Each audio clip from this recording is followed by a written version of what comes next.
Good morning mga idol! Magluto tayo ng torta pero dito ay hindi ko ihawin, ibobold ko yan sa water. Kung binold ko pala mga idol na tutortahin natin ay is ko na inilubog sa tubig para hindi papasok yung tubig.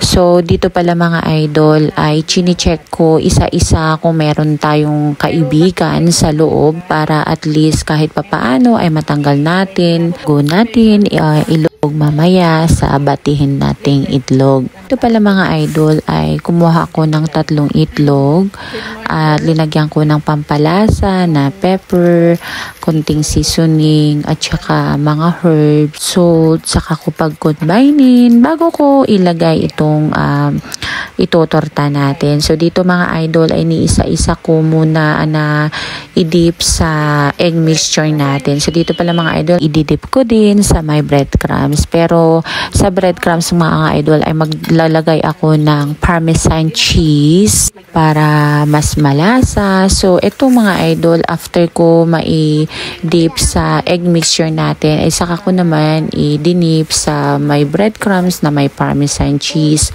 Actually mga idol pwede rin naman na maglagay din kayo ng flour, i-dip sa egg, tapos sa flour, ibalik nyo sa egg, tapos sa breadcrumbs. Pero sa akin kasi mga idol, ayoko ng medyo ma-flour. So, ang ginamit ko lang yung breadcrumbs at saka parmesan cheese. So, dito mga idol, after ko ma-dip sa mixture na ginawa natin, saka ko naman deep fry sa mantika. So, dito mga idol, ay dahan-dahan ko siyang niluto kasi hanggang mag-golden brown or maluto sa gusto kong luto niya. So, dito pala mga idol, magpa-fried rice din ako. So, nag-chop ako ng maraming garlic. Isinama ko yung balat niya kasi mas gusto ko yung sinasama siya. At nag-chop din ako ng onion. So, sa pinagprituhan ko ng torta mga idol, ay doon ko na rin lulutuin itong fried rice natin. So, una kong inilagay itong garlic natin. Itinusta ko muna bago ko inilagay yung onion.